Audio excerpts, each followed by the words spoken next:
Okay students, welcome back to physics lecture. आज हम एक नया चैप्टर शुरू करने वाले हैं। This is the first part of a new chapter and our new chapter is machine. Okay, क्या होता है मशीन? ये क्वेश्चन सुन के आपको एक चीज़ याद आ रहा होगा, एक मूवी, बहुत ही popular movie, that is three idiot. Okay, उसमें कुछ इसी तरीके से क्वेश्चन पूछते, प्रोफेसर व्हाट इज मशीन? तो हमारे ब्राइट स्टूडेंट कहते हैं, जवाब देते हैं कि सर मशीन वो होता है जो बहुत आसान तरीके से हमें सारे काम हम जिससे करवा सकते हैं वो हमारी मशीन कहलाता है ना। तो इसी डेफिनेशन को हम कंटिन्यू करते हुए हम कहेंगे what is machine? Anything which makes the job easier, simple as that. Anything which makes the job easier, मतलब बहुत आसान तरीके से हम अगर उस पर्टिकुलर काम को कर सकते हैं बाय यूजिंग एनी डिवाइस, तो उस डिवाइस को हम कहते हैं मशीन। ये है हमारा एक सिंपल सीधा definition of machine. Okay, so sir what are the function, जैसे सॉरी पहले एग्जांपल समझ लेते हैं। पुली, पुली आपने सुना होगा। पुली क्या होता है? अपने वेल पे देखा होगा, वेल पे लगा होता है पुली। क्रोबार, आपका क्रोबार आपने देखा होगा when you open the nuts and all that. Okay, so that all the devices are termed as machine part. Okay, जरूरी नहीं कि मशीन में एक heavy machinery, electronic device, circuit होना चाहिए। Simple machine, crowbar is an the most simplest form, pulley is in simplest form of machine. Okay, now we will see the function and use of simple machine. What are the functions and what are the uses? Okay, we will be going through this particular section of the chapter machine. Okay, so the first one, if we divide this part, that a function and uses of the simple machine, if we divide such kind of this function, then we can divide into four different way. We can divide this function, various function of the machine, in four different four different way. The first one is force multiplier. Okay, I will write down one by one so to see over there.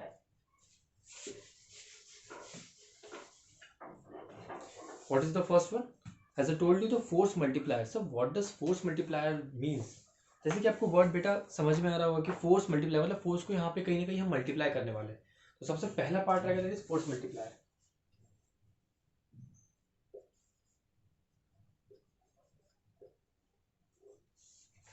Force multiplier, भाई force multiplier क्या होता है? The word itself termed as the force multiplier, in which you can easily judge, sir, we will be talking about to increase the force. You can multiply the force by, just for an example, you are applying magnitude of 2 and you will get the magnitude of force. When the force is doubled, or you are applying the magnitude of the 2 and you are getting 4, 5, 6 and whatever, in the end we have on the other side the effect of that applied force will be much more greater than as compared to your applied force. इसी को हम कहेंगे force multiplier. So in lifting a heavy load by applying the less effort, the best example, lifting a heavy load by applying the less effort means in this case you can see once again effort. There are two things. For the basic thing, one thing you have to understand, anything when we apply force or we use the machine, you will get two things, that is effort and load. You will get to know the effort and load. What is effort and what is load? Load means anything, जो भी चीज़ आप उठाने वाले हो, the particular thing on which you will be doing work, any material, any substance on which you will be doing work will be termed as load. That particular what we can say, particular substance can be termed as a load. And when the force you are applying, the force which you are applying on that particular substance to pick, to raise, to move from one point to another point, that particular force will be termed as an effort. Okay, as simple as that. Okay, I'm not having one of any example over here. Let me check. Okay, so I'm not having anything. That's it.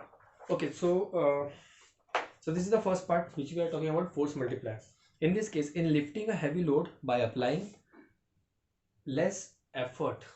So in this case, there are two things, effort and load.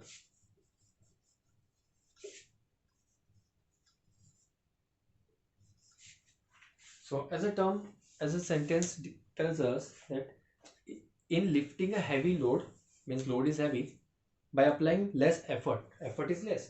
So whenever your effort is less as compared to the load, then the particular that term, if that condition is termed as a force multiplier. In every term of condition where the load is greater and effort is less, That condition is always known as a force multiplier condition. So this is the first function. Okay, I will tell you some example so you will get to know exactly what I'm talking about. So the first example I will say that a jack is used to lift a car. You have seen many times in a garage, or whenever your tire get puncture, you remove a jack, you put down your car and you just screw it. Okay, वो Jack क्या करता है? Jack आपकी car को lift करता है. क्या आप particular, if you are in individual and I will say like pick this car by your hand, it is impossible. It is impossible to pick a car by your simple force.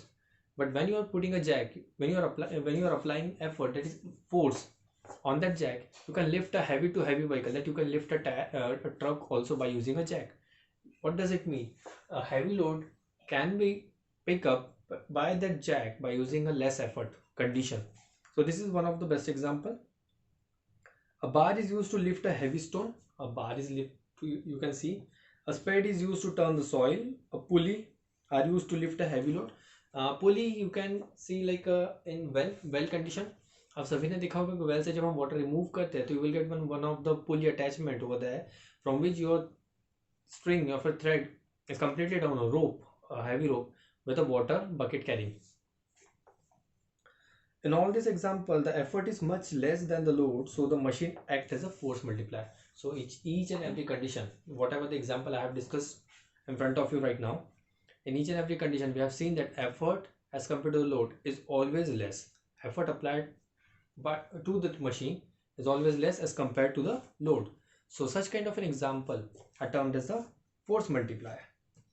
Okay, and now the second one will be talking about in changing the point of application of effort to a convenient point. Means now we are talking about to changing the point of application of effort to a convenient point. Now we will write this. Okay.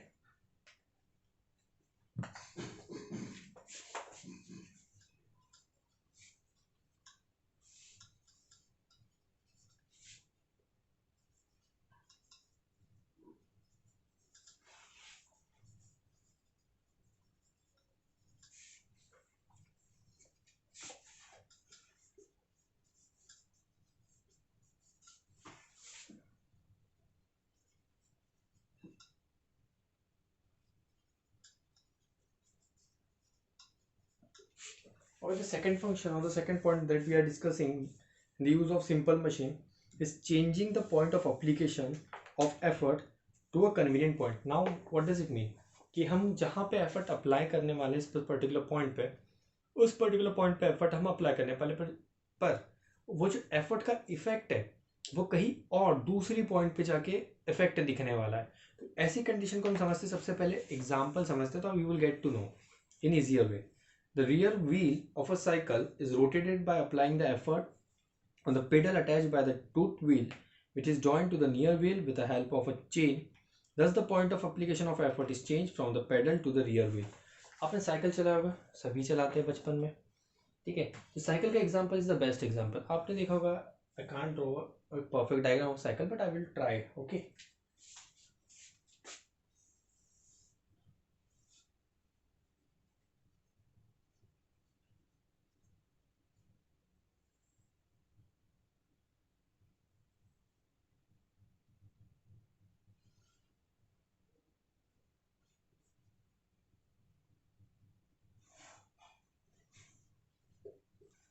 तो इस तरीके से हम क्या करने वाले हैं, हम जहाँ पे एफर्ट अप्लाई करने वाले हैं तो effort application of point of effort और result of the point effort will be completely different. ये एक मशीन का काम होता है, मशीन ये चीज़ें करवा सकती है.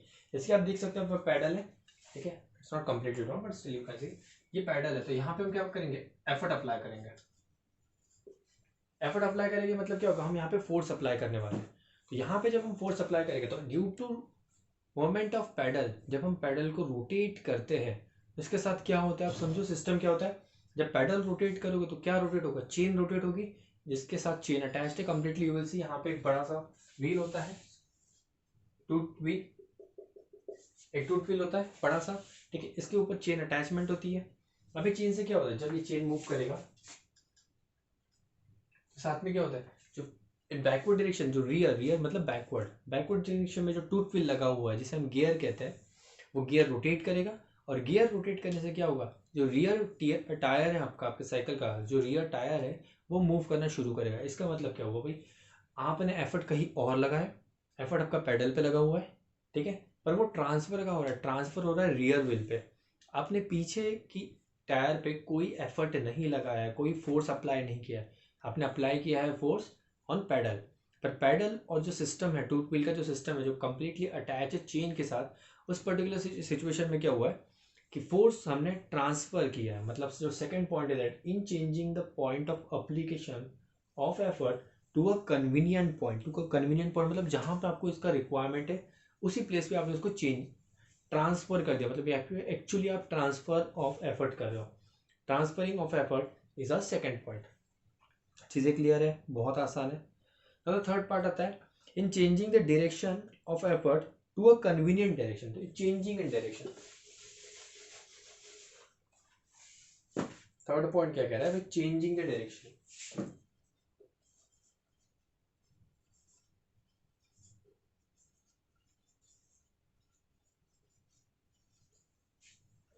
डायरेक्शन चेंज करना है, ये तो बहुत एग्जांपल है सर। डायरेक्शन चेंज करने का जो हम मशीन यूज करते हैं, सबसे बेस्ट और बेसिक मशीन है दैट इज अब सिस्टम ऑफ पुली। आप सिंगल पुली का इस्तेमाल करते हैं, you will see single, multiple and double pulley we will be seeing in for the next part of our chapter. तो हम सिंगल पुली के बारे में बात करते हैं। सिंगल पुली सिस्टम आपने कहाँ देखा है? सिंगल पुली सिस्टम सर हमने देखा है वेल में, जब हम कुएं से पानी निकालते हैं तो यू हैव सीन कि जो पर्टिकुलर लोड होता है, लोड सर डाउनवर्ड डायरेक्शन में, लोड का जो मूवमेंट होता है वो अपवर्ड डायरेक्शन में मूवमेंट होता है। जब आप बकेट को पुल करते हो, ठीक है, by applying the pulley system, in that case हम क्या करते हैं, डायरेक्शन चेंज करते हैं। किस तरीके से करते हैं direction change?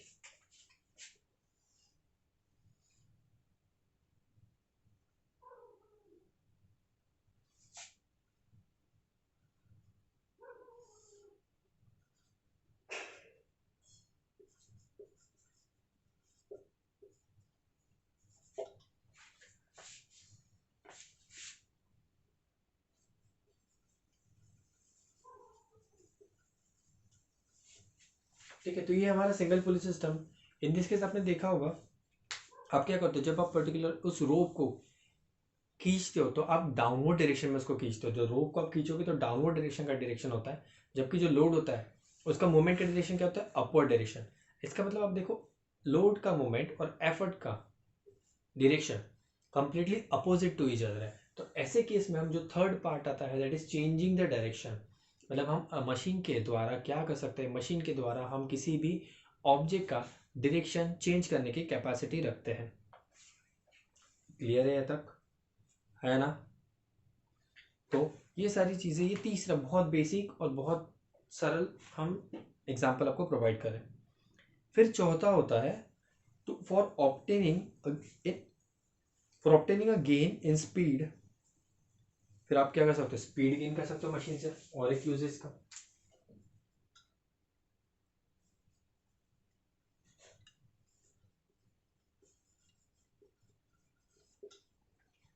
The fourth part is gaining in speed. मतलब आप किसी भी पर्टिकुलर बाय यूजिंग मशीन, आप उस ऑब्जेक्ट का या फिर उस पर्टिकुलर किसी भी चीज़ पे आप वर्क कर रहे हो, उस चीज़ का स्पीड को इंक्रीज कर सकते हो। इसका मतलब हमने चार बेसिक फंक्शन, बहुत बेसिक फंक्शन ऑफ मशीन को हमने समझने की कोशिश की। फोर्थ क्या, गेनिंग एंड स्पीड। आप एक्सेलरेशन करते हो, एक्सेलरेशन, ठीक है, blade of knife move longer by small displacement in handle and water, ठीक है। आप एक्सेलरेशन या फिर मूवमेंट के बारे में बात करो, तो मतलब जो फोर बेसिक फंक्शन है मशीन के, तो what are the basic four function? First है सर फोर्स को मल्टीप्लाई करना। मतलब आप बहुत ज़्यादा हैवी लोड को उठा सकते हो कम एफर्ट लगा के। एक काम सर सिर्फ और सिर्फ मशीन कर सकता है, ह्यूमन बीइंग डायरेक्ट अपना विदाउट मशीन ये चीज़ें नहीं कर सकते, और इसका ज़रूरत पड़ेगा because we have to lift an heavier to heavy object. बहुत सारी है, जैसे फॉर एन एग्जाम्पल आप कंस्ट्रक्शन साइट पे जाते हो तो वहाँ पे हैवी मटेरियल को लिफ्ट किया जाता है from one point two another, तो मशीन की ज़रूरत पड़ती है। किसी भी चीज़ को आप लिफ्ट करने की कोशिश करते हो तो जहाँ, अगर आप डायरेक्ट विदाउट मशीन लिफ्ट कर रहे हो तो you have to put more energy, ठीक है, आपको डायरेक्ट इन्वॉल्वमेंट ऑफ एनर्जी रहेगा। पर आप मशीन का इस्तेमाल करोगे तो बहुत आसान तरीके से हो जाएगा। तो होता है फोर्स मल्टीप्लायर। सेकेंड होता है in changing the point of application, मतलब सर आप मशीन को, हम मशीन का इस्तेमाल करते हुए अगर हम फोर्स एक पॉइंट पे लगा रहे हैं तो उसका जो इफेक्ट है हम दूसरे पॉइंट पे नोटिस कर सकते हैं, या फिर हम दूसरे पॉइंट पे उस पर्टिकुलर क्या कह सकते हैं एफर्ट को या फिर फोर्स को हम ट्रांसफर कर सकते हैं। मतलब यहाँ पर ट्रांसफर के बारे में बात हो रही है। पहला मल्टीप्लायर, दूसरा ट्रांसफर। तीसरा पॉइंट क्या कहता है, तीसरा कह रहा है चेंजिंग द डायरेक्शन। मतलब सर हम अगर मशीन के बारे में बात करते हैं तो by using machine we can change the direction of that object which is moving by applying third part of it. We can see that third point of a function यही समझा रहा है हमें कि हम किसी भी ऑब्जेक्ट का सर डायरेक्शन चेंज कर सकते हैं। आप देख सकते हो वहाँ पे सिंगल पुली के साथ। ओके, अब जो फोर्थ है तो वो आता है स्पीड के बारे में। ठीक है, गेनिंग द स्पीड, मतलब आप किसी भी ऑब्जेक्ट का स्पीड को इंक्रीज या डिक्रीज कर सकते हो। ये है 4 basic function, this are the basic function of a machine. ये चीज़ें क्लियर है। अगर हम मशीन के बारे में अब कहते समझ में आ गए 4 पॉइंट। अब अगर हम डिफाइन करते हैं मशीन को तो क्या होगा, अ machine is a device by which we can either overcome a large resistive force, that is load, at some point by applying a small at a convenient point and in desired direction, or by which we can obtain a gain in speed। मतलब ये जो चारों function है इनको हमने combine करके एक machine का परफेक्ट टेक्निकल डेफिनेशन को बनाया है।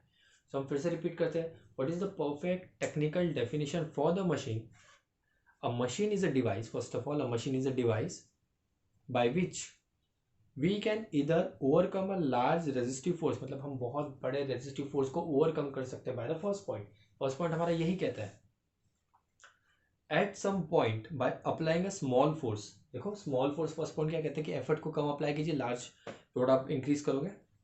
Okay, by at some point by applying a small force at a convenient point, at a convenient point. जो आपका सेकंड पॉइंट कहता है कि भाई application at a convenient point and in desired direction. Third point desired direction, मतलब change in direction के बारे में बात करें। और by which we can obtain which you can obtain a gain in speed, that is fourth point. मतलब यहाँ पे हमने चारों पॉइंट को कंबाइन करके एक परफेक्ट टेक्निकल डेफिनेशन को बनाया है मशीन के।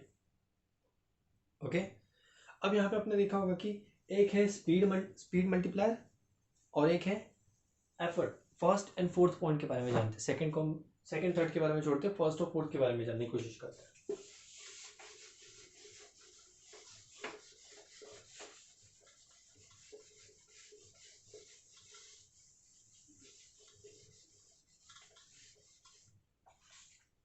अब फर्स्ट और फोर्थ पॉइंट क्या कहता है, यूज देखिए। पहला तो हो सकता है कि फोर्स मल्टीप्लायर और दूसरा होता है गेनिंग इन स्पीड। पर कोई भी ऐसा डिवाइस या फिर ऐसा मशीन नहीं है तो ये दोनों फंक्शन आपको एट अ टाइम कर सकता है, या फिर आप ऑब्जर्व कर सकते हो। ऐसे मशीन वैलिड नहीं है, ऐसा मशीन प्रेजेंट नहीं है जहाँ पे आप ये दोनों पॉइंट को साइमल्टेनियसली ऑब्जर्व करोगे, दैट इज फोर्स मल्टीप्लायर भी है और स्पीड भी गेन करें। This is not a valid point. ठीक है, मतलब आप दोनों फंक्शन को एक साथ में नहीं देख सकते। ऐसा क्यों, a machine can not be used as a force multiplier as well as speed multiplier simultaneously, दोनों एक साथ वर्क नहीं करेगा। For a machine used as a force multiplier, अगर फोर्स मल्टीप्लायर है तो उसमें क्या होगा, effort is always less than load, while for the machine to obtain a gain in speed effort is always less greater than load।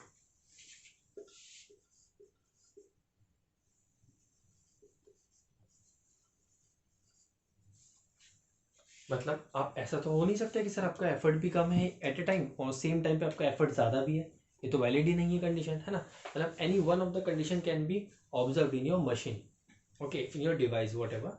तो मतलब यहाँ पे आपका मशीन इधर फोर्स मल्टीप्लायर होगा या फिर आपका मशीन गेन इन स्पीड आपको दिखाएगा। दोनों particular function at a time आपका डिवाइस नहीं कर सकता। ये चीज़ें ध्यान रखना कि कोई भी मशीन दोनों चीज़ें एक साथ परफॉर्म नहीं कर सकता।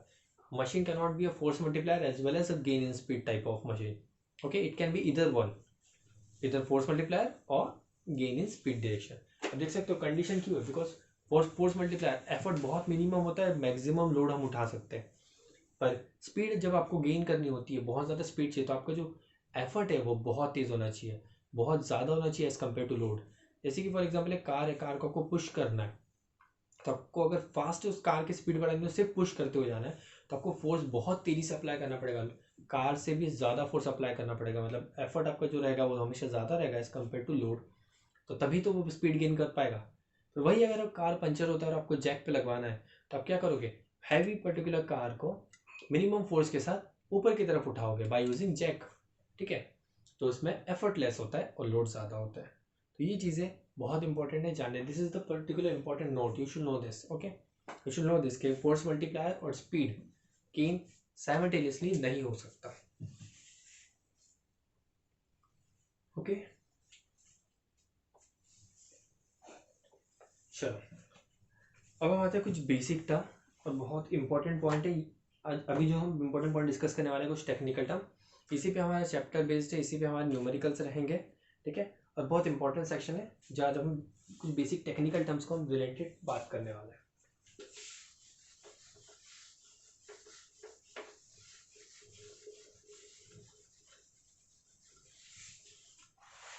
तो पहला टर्म आता है दैट इज लोड, लोड, और दूसरा टर्म रहेगा एफर्ट। तो फर्स्ट टर्म इज लोड,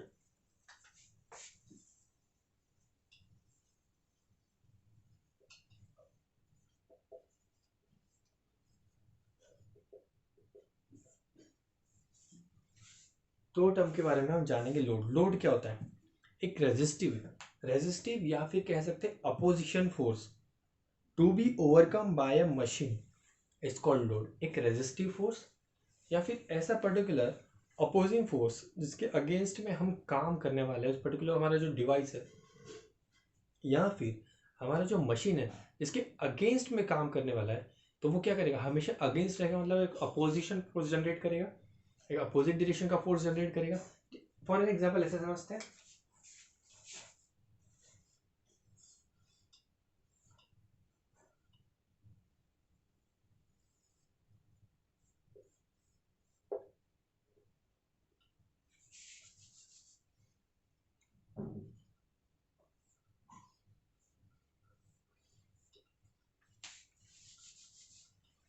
आप देख सकते हो एक बॉक्स जो सिस्टम बना है दैट इज अ कम्प्लीटली एक हैवी लोड के बारे में हम कहते हैं, एक हैवी लोड है, उसके ऊपर हमने हुक को टाई किया है और एक रोप है, ठीक है। तो क्या करेगा, ये रोप अटैच है फॉर समवन एल्स, फॉर एक क्रेन में मान लेते हैं क्रेन पे अटैच है, तो रोप क्या करेगा, उसको ऊपर की तरफ खींचने की कोशिश करेगा अगर हम लोड को ऊपर खींचना चाहते हैं।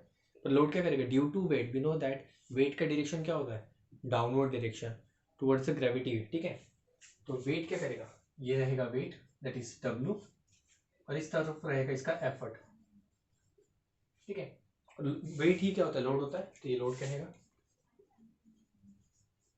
मतलब एक्चुअली लोड क्या है, load is an opposition force, है ना, एक अपोजिशन फोर्स है जिसको हम ओवरकम करना चाहते हैं। बिकॉज अगर हमें कोई पर्टिकुलर वेट को उठाना है तो we have to overcome that weight या फिर we have to overcome that force by using any machine like for an example crane, ठीक है। तो इसी को हम कहेंगे लोड, लोड को हम डिनोट करेंगे बाय एल, ठीक है। पूरे पूरे पर्टिकुलर चैप्टर में आपको ध्यान रखना है, load will be denoted by L, ठीक है। Now what is the effort, बहुत आसान है, force applied on the machine to overcome the load. अब ऐसा फोर्स जो आप मशीन पे अप्लाई करने वाले हो इसके वजह से आप उस लोड को उठा सकोगे, उसी को हम एफर्ट कहेंगे। तो effort will be denoted by E, you can see this is effort, the force which we will be applying against the load, resistive load के अगेंस्ट में जो आप अप्लाई करने वाले हो इसी को हम कहते हैं एफर्ट। क्लियर है, बहुत आसान था, लोड और एफर्ट, ठीक है। चार बेसिक टेक्निकल टर्म समझनी, चार 5 to 6 है हमारे पास, ये दो है, ठीक है। इसके बाद समझते हैं अब इम्पोर्टेंट है,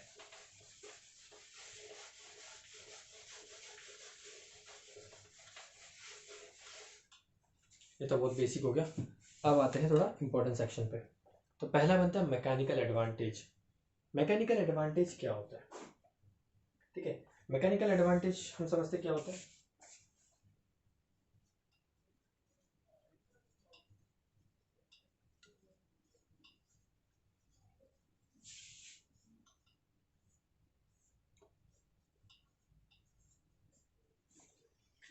एक्चुअली देखा जाए तो मैकेनिकल एडवांटेज को अगर हम डिफाइन करने की कोशिश करते हैं तो mechanical advantage is defined as the ratio of the load and effort, load to the effort. मतलब मैकेनिकल एडवांटेज का अगर हम फॉर्मूला बनाते तो what will be the mechanical advantage,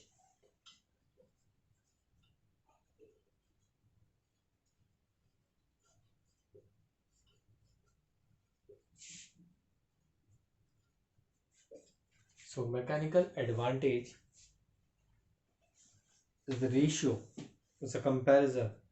Okay, mechanical advantage is the ratio of load to the effort applied to the machine. Okay, so this is mechanical advantage. Like while using a machine to overcome a certain load, if the effort needed is less than the load, now let us consider the condition. Now we have seen that कभी कभी हमारा effort ज़्यादा लगता है, कभी हमारा effort कम लगता है. सो ये इस कंडीशन में हमारी केसेस चेंज होती है. अब समझते हैं कि क्या होगा. ठीक है, अब न्यूमरेटर डिनोमिनेटर बेसिक मैथ्स के बारे में बात होगी. फॉर एन एग्जांपल मान लेते हैं, ठीक है, mechanical advantage, sorry let us consider कि effort needed is less than the load. अब एफर्ट कम लग रहा है लोड से ज़्यादा. मतलब फर्स्ट कंडीशन क्या होगा इन this case, if effort is less than load, so what will be the value of mechanical advantage if the denominator is less and numerator is greater? Of course the value of that ratio will be more than 1. Simple सी बात है. तो mechanical advantage in this case is greater than 1. yes or no? It is greater than 1. Second condition क्या हो सकती है, effort से ज़्यादा हो सकता है.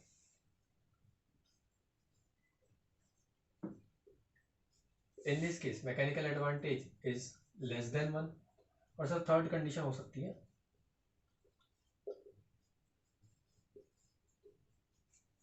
these are the three conditions in which effort can be, sometimes effort can be greater, sometimes effort can be less, like speed, force multiplier में effort ज़्यादा. तो इस केस में क्या होता है, when mechanical advantage is greater than 1, then your machine will behave as a force multiplier. So first condition is a force multiplier.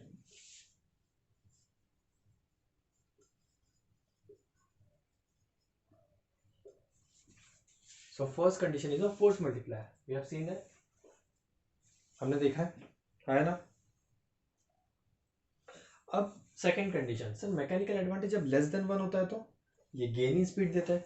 Sir ऐसी particular machine जब मैकेनिकल एडवांटेज लेस देन 1 रहेगा तो उस पर्टिकुलर कंडीशन में वो जो machine कहलाएगा that will be speed, वो स्पीड प्रोवाइड करेगा. So gain in speed.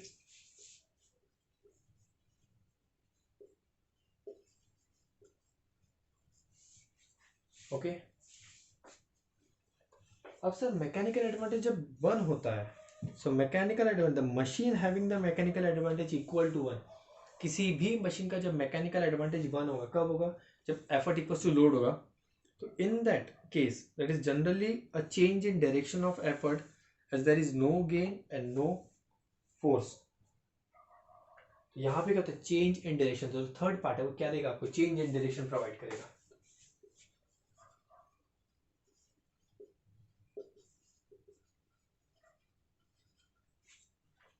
इसका मतलब क्या हुआ, थ्री कंडीशन हमने मैकेनिकल एडवांटेज के बारे में पढ़ा. सबसे पहले तो हम जानते हैं कि मैकेनिकल एडवांटेज क्या है.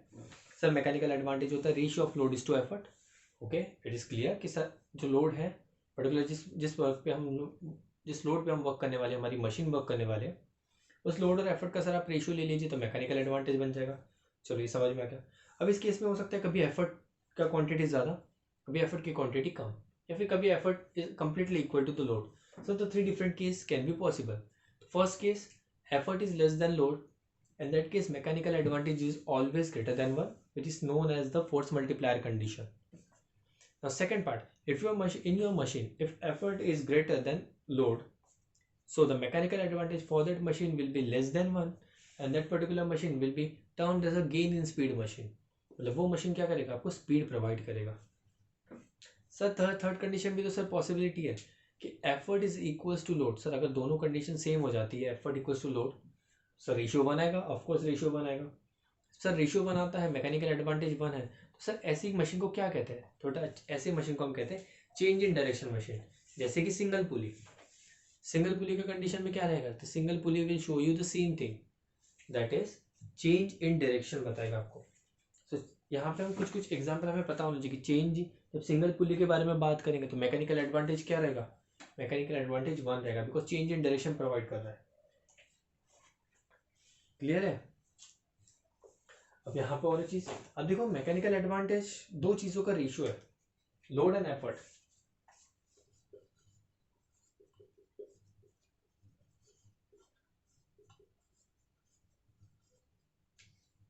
तो जब आप लोड अप्लाई करते हो, लोड का मतलब क्या होता है? वेट।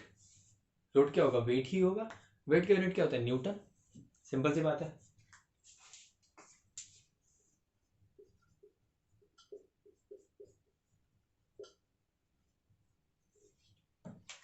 जब आप पर्टिकुलर उस रोप या फिर उस मशीन पे एफर्ट अप्लाई करोगे, एफर्ट अप्लाई करना मतलब क्या होता है? सिंपल सी बात है सर, फोर्स ही तो अप्लाई करता है। एफर्ट का मतलब फोर्स ही होगा ना। जब हम किसी पर्टिकुलर वेल से वाटर को ड्रैग कर रहे हैं ऊपर की तरफ, तो सर हम जब रोप खींचते हैं तो फोर्स ही तो अप्लाई करते हैं। तो सर फोर्स का भी तो यूनिट न्यूटन होता है।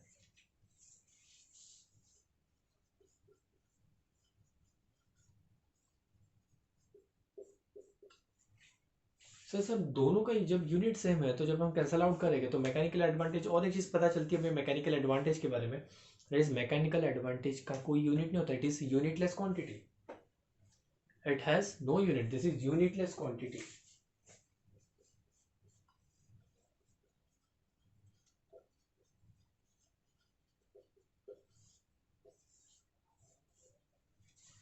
सो मैकेनिकल एडवांटेज क्या होता है? एक यूनिटलेस क्वांटिटी होता है। तो फिर से हम ब्रीफ बट समराइज करते थे। What is mechanical advantage? Sir ratio of load to the effort is known as mechanical advantage.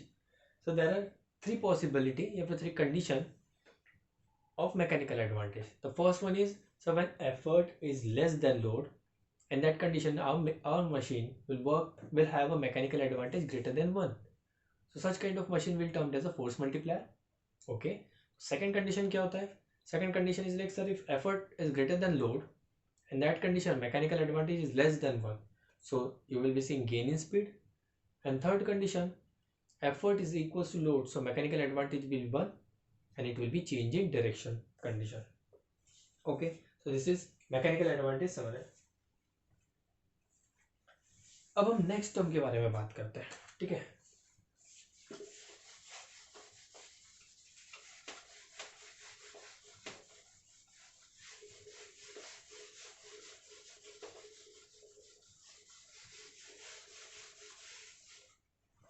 So next term that is velocity ratio. Velocity ratio के बारे में बात करेंगे। Velocity ratio VR.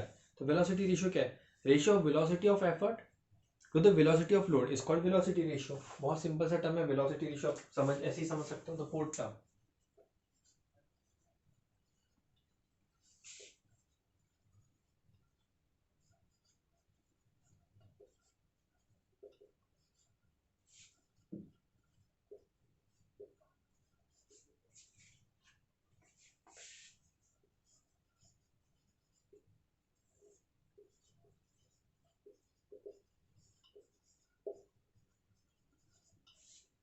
एक चीज ध्यान देना, मैकेनिकल एडवांटेज में एफर्ट नीचे था, डिनोमिनेटर में लोड ऊपर था, लोड अपॉन एफर्ट होता है।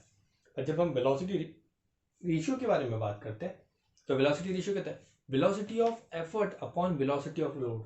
तो कंफ्यूज नहीं होना, यहाँ पे जो पर्टिकुलर एफर्ट और लोड है वो ऊपर और नीचे की तरफ कन्वर्ट हो जाता है।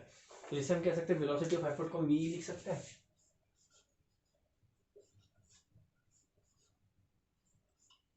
So velocity of effort upon velocity of load. Okay, confuse नहीं होना बच्चों। Mechanical advantage what was mechanical advantage? It was ratio of load is to effort. And what is velocity ratio? Velocity ratio is velocity of effort upon velocity of load. Okay, ये चीजें clear रहेगा पक्का? Okay, और velocity क्या होता है? Velocity होता है डिस्प्लेसमेंट अपॉन टाइम, या फिर हम डिस्टेंस अपॉन टाइम के बारे में बात कर सकते हैं। चीजें क्लियर है? अब देखिए यहाँ पे एक छोटा सा डेरिवेशन है, थोड़ा समझते हैं। वेलोसिटी हम बेसिक यहाँ पे ध्यान दीजिए। वेलोसिटी क्या होता है? Velocity is sir distance upon time. In this case displacement और distance will be same, because यहाँ पे मशीन वर्क कर रहा है तो यहाँ पे कोई डिफरेंट नहीं रहेगा। डिस्टेंस कहेंगे या फिर डिस्प्लेसमेंट कहेंगे, दोनों का मतलब सेम रहेगा। तो अगर हम डिस्टेंस कह देते हैं तो भी आप सेम चीजें कंसिडर करोगे। तो what is velocity? Sir velocity is distance upon time. Okay, चीजें क्लियर है। अगर हम वेलोसिटी ऑफ एफर्ट के बारे में बात करते हैं, वेलोसिटी ऑफ एफर्ट के बारे में अगर हम बात करते हैं तो यहाँ पे ऐसे समझिए।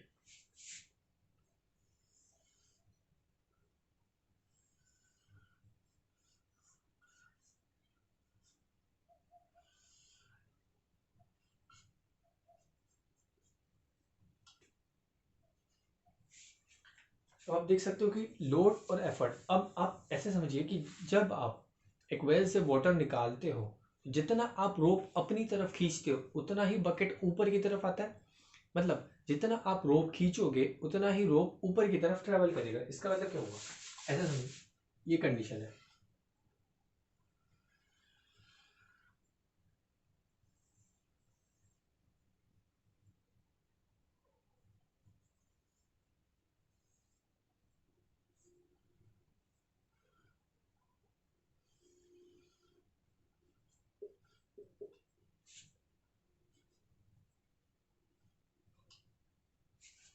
कुछ इस तरीके से कंडीशन है, ठीक है। अब आप क्या करो, आप एफर्ट की तरफ खड़े हो, एफर्ट की तरफ खड़े हो।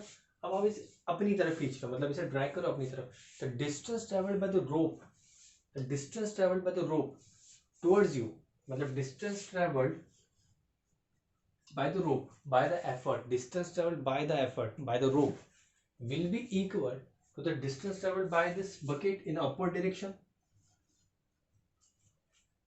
yes or no? ये बहुत आसान है। जितना आप रोप खींचोगे उतना ही तो बकेट ऊपर आएगा सर, सिंपल सा बात है। और जितना टाइम तक आप खींचोगे उतना ही टाइम सेम लगेगा। मतलब इन दोनों कंडीशन में क्या है, टाइम सेम रहेगा, दैट इज टी। ये चीजें क्लियर है ना? बहुत आसान, ठीक है। अब हम वेलोसिटी ऑफ एफर्ट का अगर फॉर्मूला बनाते तो कैसा बनेगा?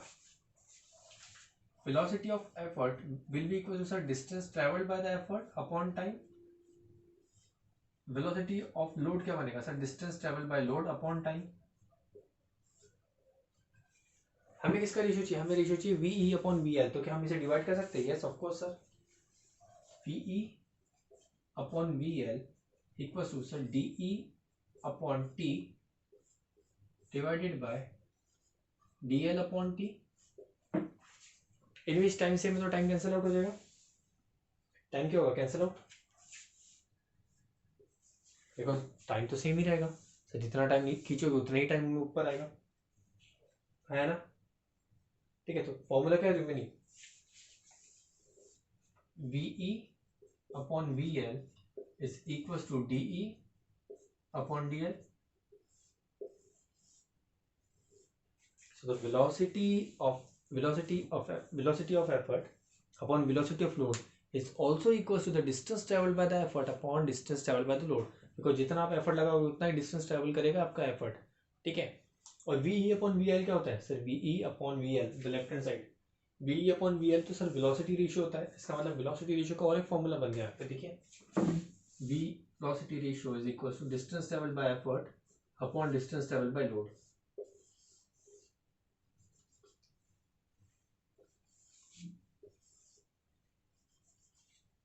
तो यहाँ पे आपके दो फॉर्मूले जनरेट होते हैं वेलोसिटी रेशियो का। पहला फॉर्मूला बनता है velocity of effort upon velocity of load, या फिर अगर आपको वेलोसिटी नहीं गिवन है तो आप direct formula distance travel by the effort upon distance travel by the load. So तो हम दूसरा डेफिनेशन इसको ऐसा बना सकते हैं, velocity ratio is also defined as the ratio of the displacement of effort to the displacement of the load. हमने कहा था डिस्टेंस डिस्प्लेसमेंट एक ही बारे में बात होगी। So velocity ratio can be defined in two language.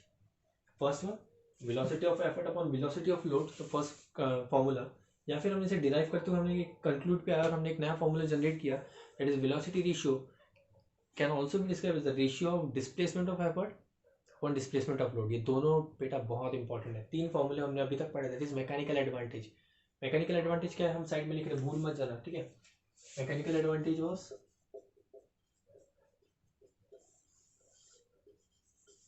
mechanical advantage was load upon effort, and what is the velocity ratio? It is effort upon load, मतलब effort का क्वांटिटी ऊपर आएगा, लोड का क्वांटिटी नीचे रहेगा। ये चीजें क्लियर है? हाँ है ना? ओके पक्का। अब फिर से यहाँ पे सर डिस्प्लेसमेंट और डिस्टेंस के बारे में, तो यहाँ पे डिफरेंट डिफरेंट कंडीशन बन सकती है। ओके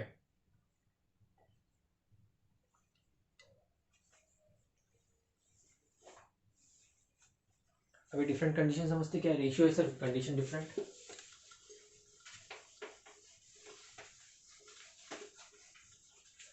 अब इस केस में कंडीशन क्या है ये देखते हैं। पहली कंडीशन क्या कह रहे हैं? अ machine in which displacement of load is more than the displacement of effort. If first condition displacement of load, हम डिनोमिनेटर के बारे में बात करते हैं। Displacement of load, first condition, displacement of load is greater than displacement of effort. तो क्या होगा? वेलोसिटी रेशियो क्या बन जाएगा, if displacement of load is more than displacement of effort in this condition velocity ratio will be less than 1. In this condition velocity ratio will be less than 1, denominator ज्यादा है तो, सो velocity ratio is less than 1. Such kind of machine will be termed as gain in speed condition. ये क्या रहेगा, gain in speed.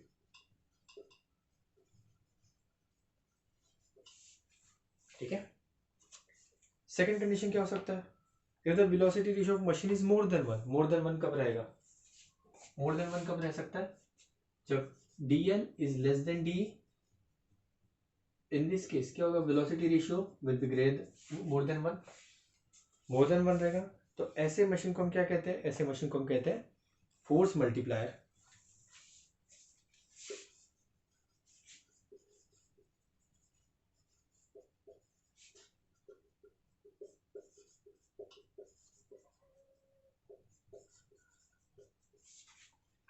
Third condition क्या हो सकता है, sir displacement of load and displacement of effort is same, तो change the direction of effort. तो यहाँ पे क्या होता है, change in direction of effort.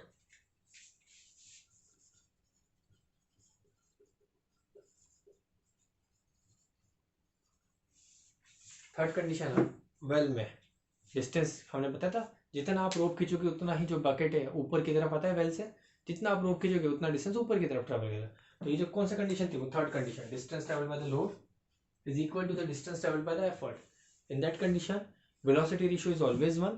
और ऐसा मशीन क्या कहते हैं, चेंज इन डायरेक्शन. इसलिए जो पुली सिस्टम होता है, पुली सिस्टम हमेशा और हमेशा चेंज इन डायरेक्शन आपको ऑब्जर्व करने मिलता है. तो पुली से आपका क्या होगा, चेंज इन डायरेक्शन होगा. चीजें क्लियर है यहाँ तक, बहुत आसान है. ओके, फिर से आप देख सकते हो कि यहाँ पे दोनों सेम क्वांटिटी है, डिस्प्लेसमेंट, तो this is also an unitless quantity. तो आप यहाँ पे कह सकते हो this is also an unitless quantity, no unit.